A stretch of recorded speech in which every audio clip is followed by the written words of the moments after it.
guys, gagawa kami ng itlog na maalat ulit kasi wala na kaming itlog na maalat. So ang nilagay kong tubig is mineral. Tatlo, di ba? Tapos asin. Yung tatlong ganyan. Lagyan ko ng tatlong ganito. Isa, dalawa, tatlo. Tapos haluin. Tapos haluin. Tapos mahalo. Tasan siyempre yung itlog. Yan. Ilalagay na yung itlog. Nakugasan na ito guys ha. Kugasan nyo muna. Yan. Kahit sabay, isa-isa. Hindi naman siya lumulubog agad. Okay lang sunod-sunod. Yan. Umaapaw siya guys. Umaapaw siya. So bawasan natin ng tubig. Yan guys.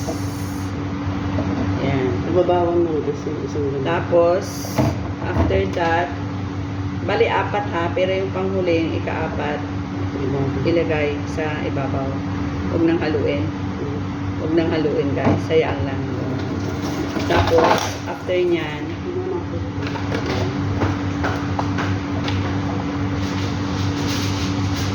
tapos guys yan, ibabad nyo ng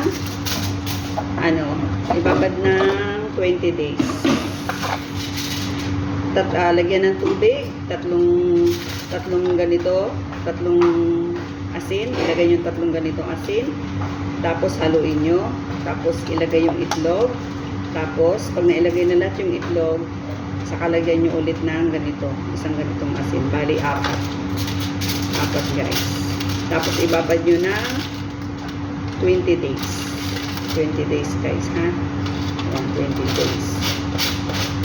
Tapos pag natapos yung 20 days, yun, ilagan nyo ng yung normal na laga ng itlog.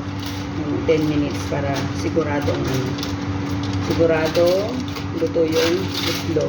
Huwag nyo susobrahan guys ang pagbabad ha. Basta 20 days lang. Kasi pag nasobrahan ng babad, maalat na po siya. Maalat na yung itlog. Basta 20 days lang ang pagbabad. Yan lang guys. Diba?